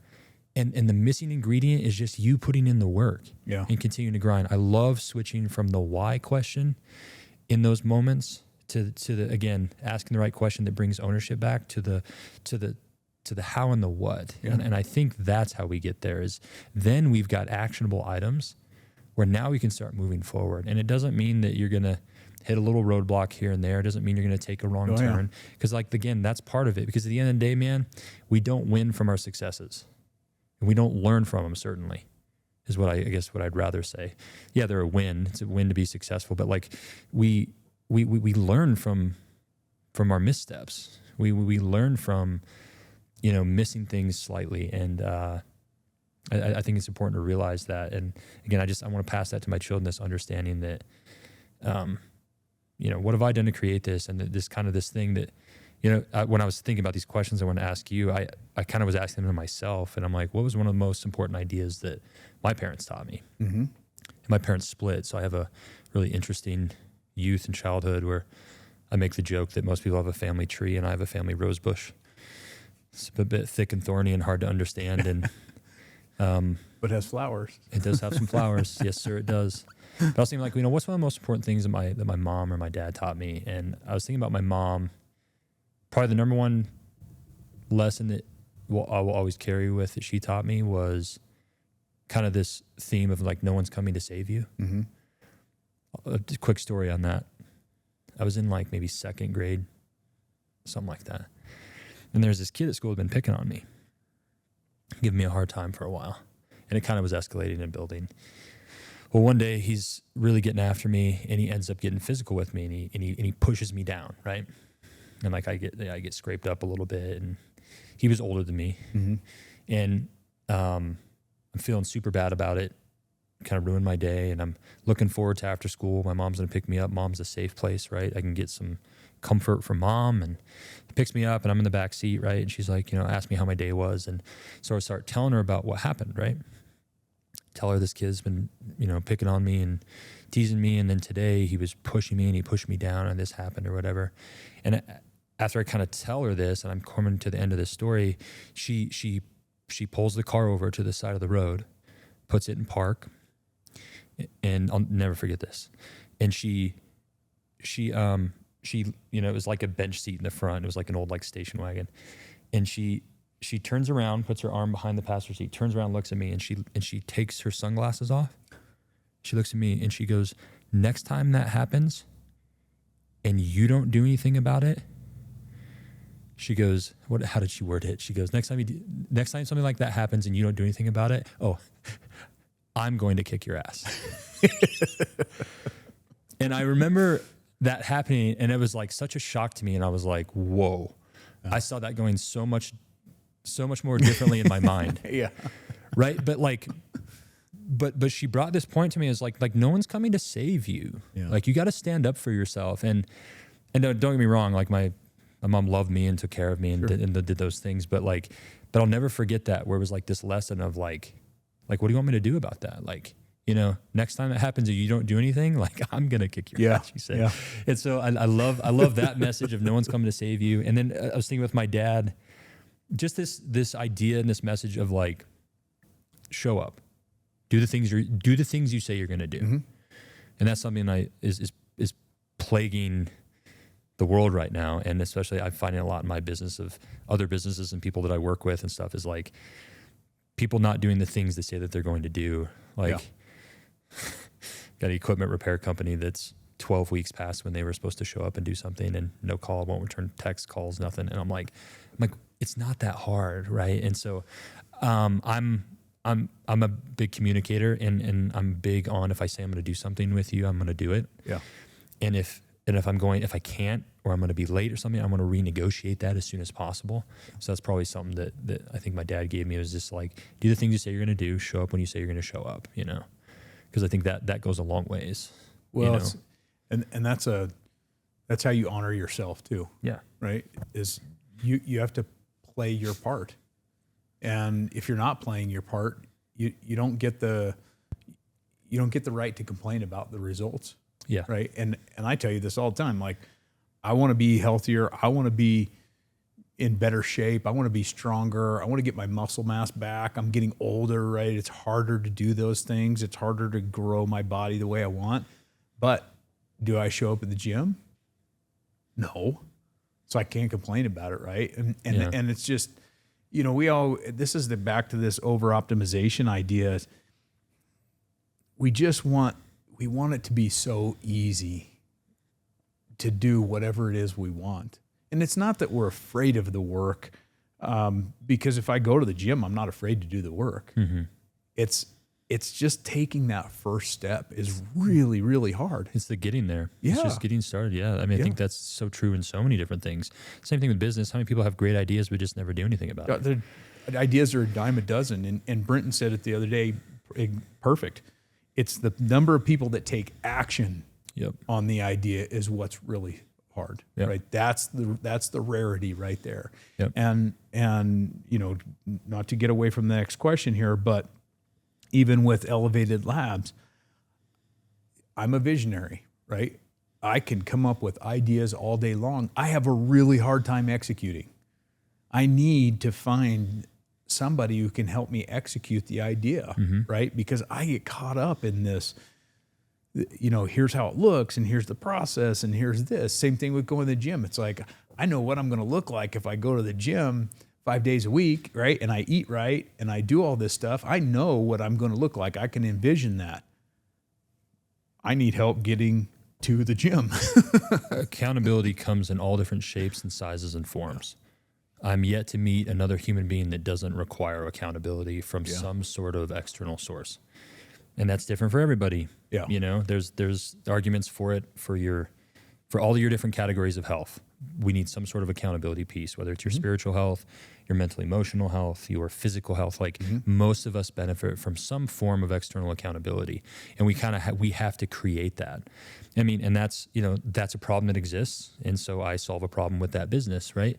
Sure. Is that people come in and a lot of people have a pretty good idea of what to do, but they're just not doing it. And so the little accountability touch points that we can add, and hey, I'm meeting with a trainer, or I've got this training nutrition plan that give me some touch points to follow, like whatever it is, we need to find like and I think that's success too, is in leadership and in business, is like, what are the things that I'm the bottleneck. What are the things that I really suck at? Yeah. What are the things I need to improve at? And then sometimes that's, me gaining those skills. Other times that may be you hiring someone, because if it sucks the soul out of your body, cool. Then if you have the means, maybe it's time to hire someone for that task so you can focus more on the things that actually make the business money or whatever. Yeah, and so there's a time and place for both. Or find somebody who's trying to develop those skills. Yep. Right? Like for entrepreneurs, I got no money. I want to start this business. I need a website developed. Well, find somebody who needs the reps building a website, that loves doing it, that it's easy for them. And I truly believe we don't have strengths and weaknesses. We have things that we are naturally very capable at doing at a high level, and we have things that require us a lot of work to get good at, right? Even to move from a 2 to a 3 is really hard for me to do. But there's things that I'm very natural at.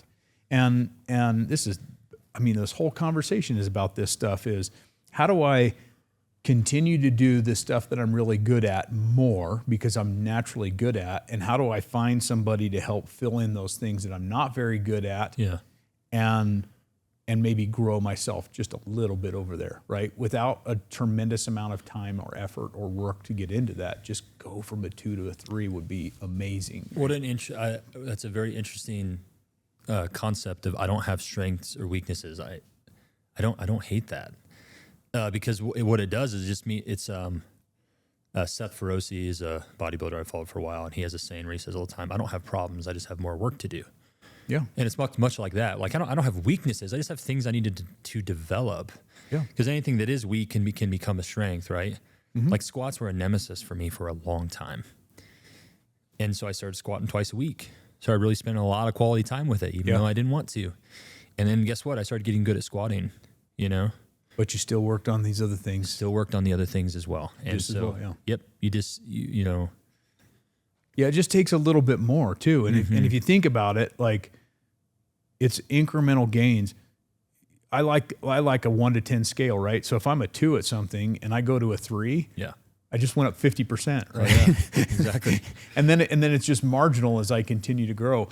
But in business, you might hire somebody to do those things. In your relationship, you want to spend time developing those things, right? And this might be like, how close are you to that relationship? So in a business, it's a little further out. I'm going to hire somebody to do these things.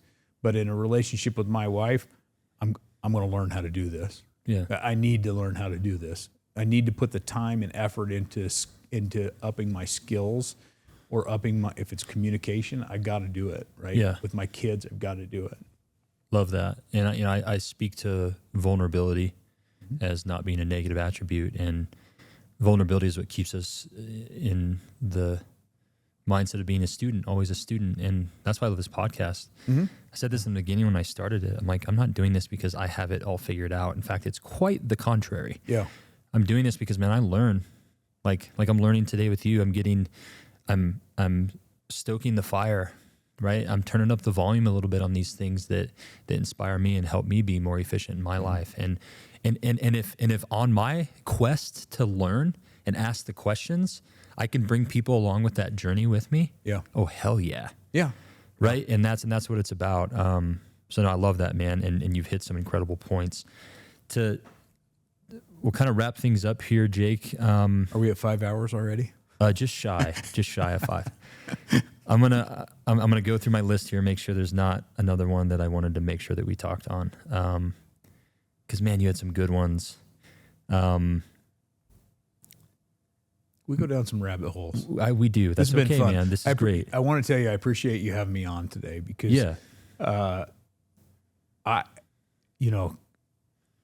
years ago I hit that rock bottom place, and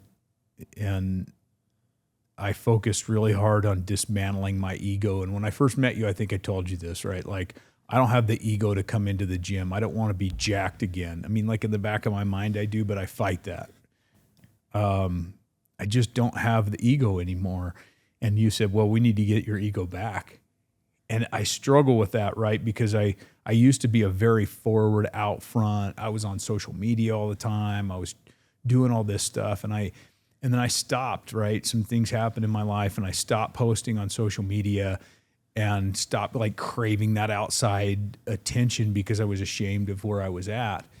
And once I stopped doing that stuff, I really realized all this time and energy and effort I was trying to please all of these people, they didn't even know I was gone. Mm-hmm. Nobody said a word to me. Nobody messaged me and like, hey, dude, you haven't posted anything for 6 months, a year. I didn't hear from anybody. And it was really eye-opening that I'm trying to please the wrong people. I needed to make sure I was happy. I needed to make sure my family was happy. And, so that dismantling of the ego is difficult now, in a position where I'm at with Forward Cody and starting Elevated Labs, and I'm working on other ventures. I have to be out there a little bit more, but it's tough for me, right? Because I still say, oh yeah, remember all that stuff remember all way that back stuff? there? Yeah, remember all those mistakes you made? Yeah. Somebody's going to hear you on this podcast and go, bullshit. Bro, I know you. I know who you are. Every podcast episode that when I'm driving to do it, that same thought enters in my brain. I'm like, there's people in this community, people in my past that are not a fan of Luke Krubeck. Yeah. And every time those people will pop into my head. Yeah. And it's interesting because as hard as I am on myself, and as much as I struggle with self-love and things like that, boy, I must be pretty proud of myself to think that all those people do is think and talk about me, because that's not what's happening, right? So we create the storyline, but how arrogant in a weird way to think that like I'm that important, that they care that much if I'm not posting, or that I'm like. But yeah, dude, I think the imposter syndrome, the resistance that I face is wildly intense. Yeah. And I found the best way to combat that is to do it anyways. Yeah. I'm not doing this because I claim to have the answers. I don't do this because I'm perfect. Because man, I'm not, man. I make a lot of mistakes. And like daily this shit, I'm like, wish I hadn't done that. Yeah. Wish I hadn't said that. Yeah. But I take the action to hopefully not do that again. Yeah. Right. And it's an interesting study, man, but it's part of the process. And yeah, to to your point earlier, yeah, dude, happy to have you as this guest, and thank you for doing it. In fact, what the viewers maybe don't know yet is that I called Jake last night to tell him he was coming on this. He was on my radar, and I drug my feet to let him know because I didn't want him to talk himself out of it. Yeah. I know him well enough at this point that he would have maybe found something to be busy with. Yep. If I talked to him on Monday before Friday. So he's like, you called me the night before, and I go, you're damn right I'm calling you the night before. I said, it doesn't give you time to back out. So it was serendipitous that his schedule was free. And yeah, man, thank you for being here. This conversation's been great. Let's kind of bring it all back in to one of the points you gave was beautiful. And I think about this a lot because I think about life a lot. I think about death a lot. I'm obsessed with time. I'm obsessed with time and my place within it. Time is this limited resource. I try to make it even more personal to myself, and this reminder that we don't know how much of it we get, that we have a finite amount of heartbeats. And I have an hourglass on my desk that sits as a reminder. On my whiteboard, I have a reminder that says, dream bigger, make decisions faster, don't waste heartbeats. And one of the points that you had brought ties in with that, and it was the inevitable flight of the sweet bird of youth. Aging into the next stage of life and letting go of the old way of fulfilling purpose and embracing the new way. So let's bring this in, is that as we go through this life, as we age, as we feel the once was state of youth that maybe we were in, and as we learn and as we grow, how does one go into this next stage of life? And something we've already talked about is the importance of continued progress and continued self-work. Letting go of the old way, but fulfilling these new ideas. You've talked to it a little bit of like, well, maybe things change. Maybe like my goals change a little bit. And you talked about the identity crisis when you left the military. And I think we have those identity crises, lots of areas in our life. Oh yeah. And I think us being willing to pivot and like, hey, this is still a part of my life, but it looks a little bit different. And that's okay. It doesn't mean that I have to completely abandon that. Like fitness is one for a lot of people, or, you know, what kind of shape they were in, the things they were doing. You know, I'm a competitive bodybuilder. I haven't competed in bodybuilding since 2019. I haven't said, hey, I'm never going to do it again. But as of right now, I don't know if I will. But I still love bodybuilding. I still work on my physique that way. I still kind of train like a bodybuilder and to a certain extent. So there's this identity crisis that maybe we all face at different times. Let's kind of wrap things up and tie into this like, what does that look like? And what are some things that are on your brain with that topic? Yeah. You know, all of it, because, you know, that's the journey of life, is this constant change of purpose and identity. And it's not that you're changing, I shouldn't say change of purpose and identity. It's changing the application of that, right? We latch on to, I think in general, humans are always looking for like, why am I here? It's the ultimate existential question. The meaning to life. Why am I here? What is all of this about, right? And, you know, I latched onto it when I was younger as like, I'm a Marine, and once a Marine, always a Marine. But then you get out and you're not a Marine anymore. Like, you're not the Marine. You carry the values, you carry the internal things that were there. But I was not mature enough to understand what was instilled in me. To me, it was like, I need my rifle, I need to sleep on the ground, where are my guys? Let's go party on the weekends. And I thought that's what my identity was, right?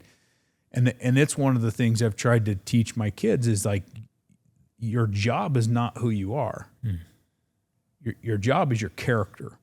And that is your job. Like, you need to work on your character forever. I didn't.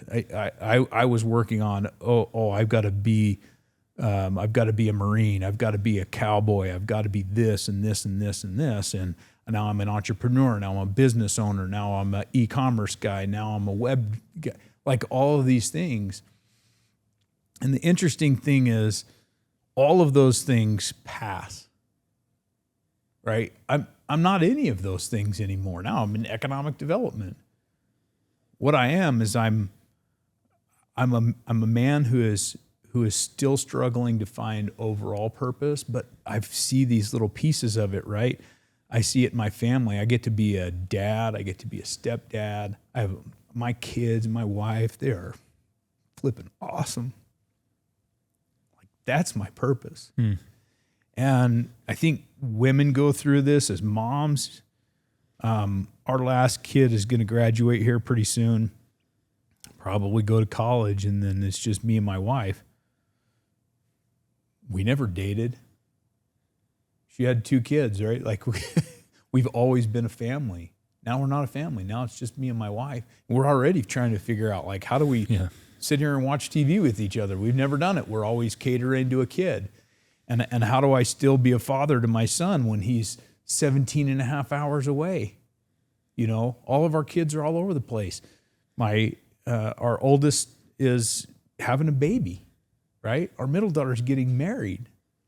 I have to learn how to be a different father to all of these kids in the different stages of life that they're in.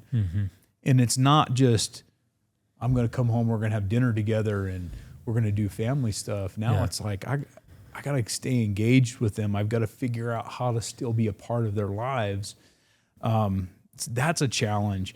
It's a challenge, you know, financially or in our family. Is like, I still have aspirations of starting other businesses, and there's still other things that I want to do on that front. How do I do that? How do I spend my time? And I think time is the biggest fear that humans have, right? I don't know when the end is going to be, and there's 2 ways to look at it. Well, may as well not do anything because I could die tomorrow, or I better hurry up and get it all done before tomorrow, right? And somewhere in the middle, there has to be this being present in the life that you're at and doing the best that you can. It's really hard, right? It's really hard to do that. And I face it, I guess, with this, and I love it, the sweet bird of youth, right? Once it starts taking flight, which is immediate, boy, you don't realize it until it's way out on the horizon. And it's tough. It's tough for me to say, well, I'm 51.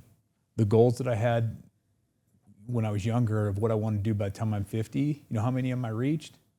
0. Okay, well, now I got another set of goals that I've got to bring up. And Brenton talked about it the other day, and I absolutely love this.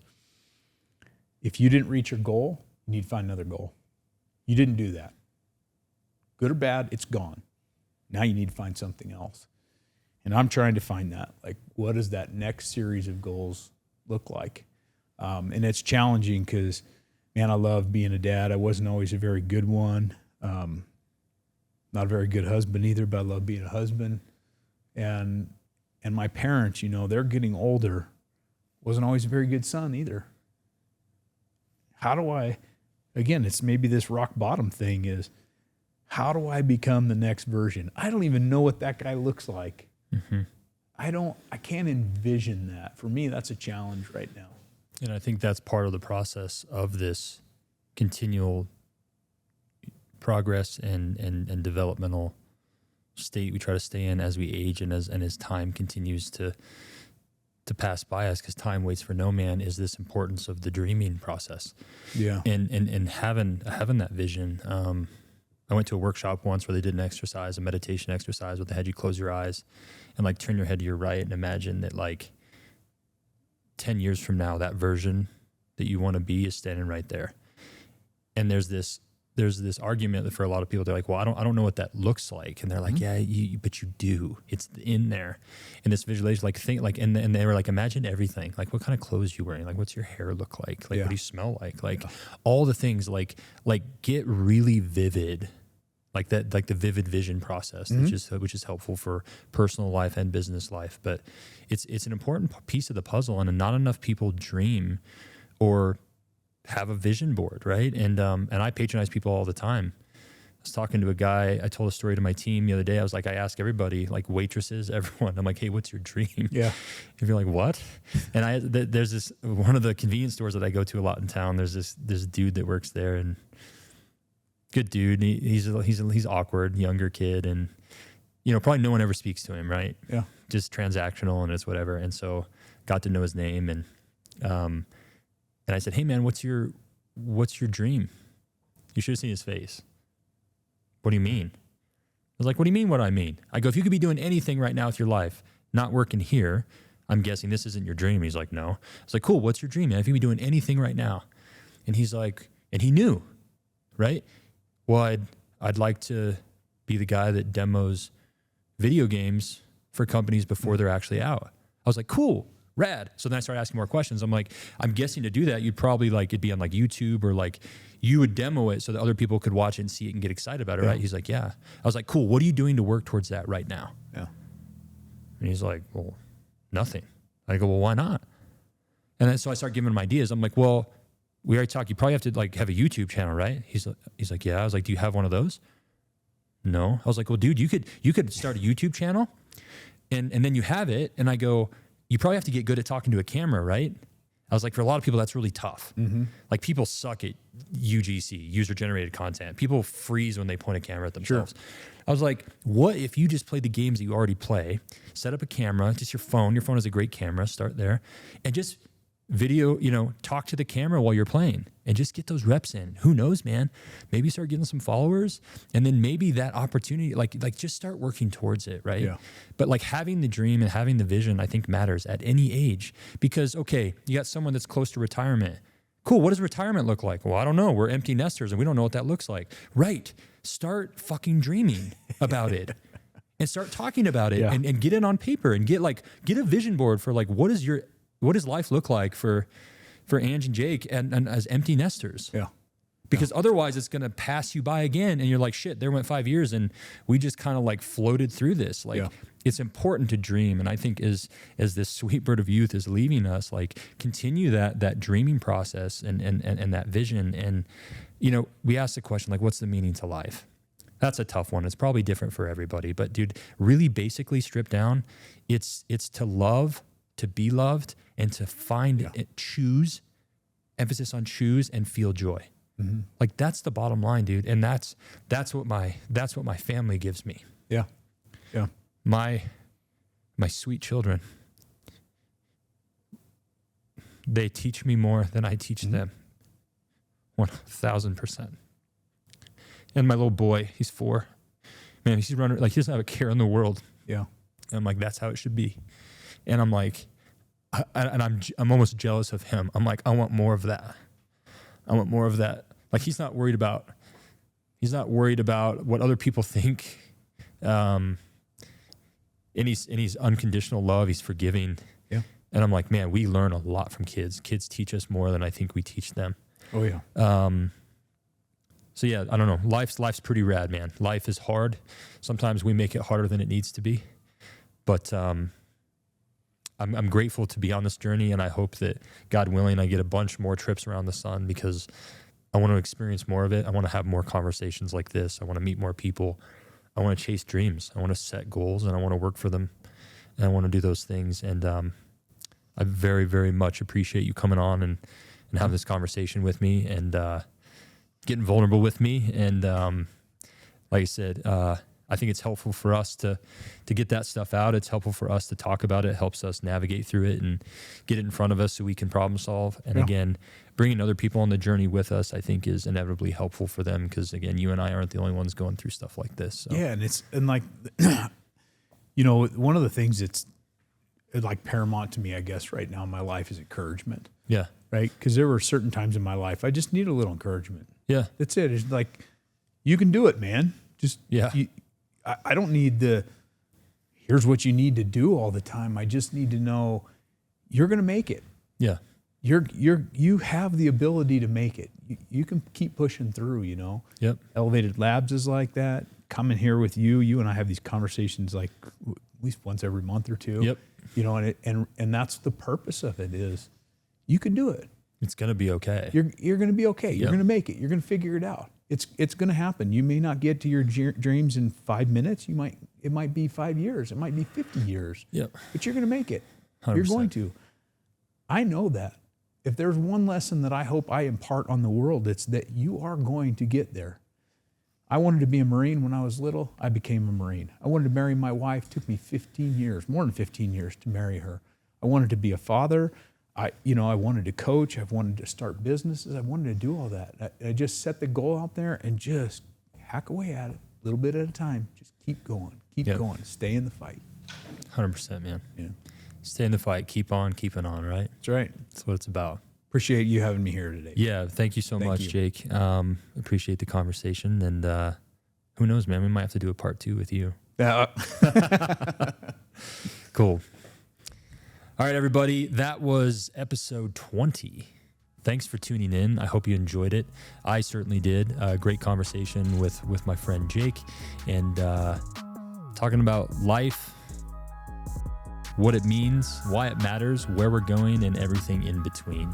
Please remember, make sure you like, subscribe, share, and help us spread the word on Build the Better You.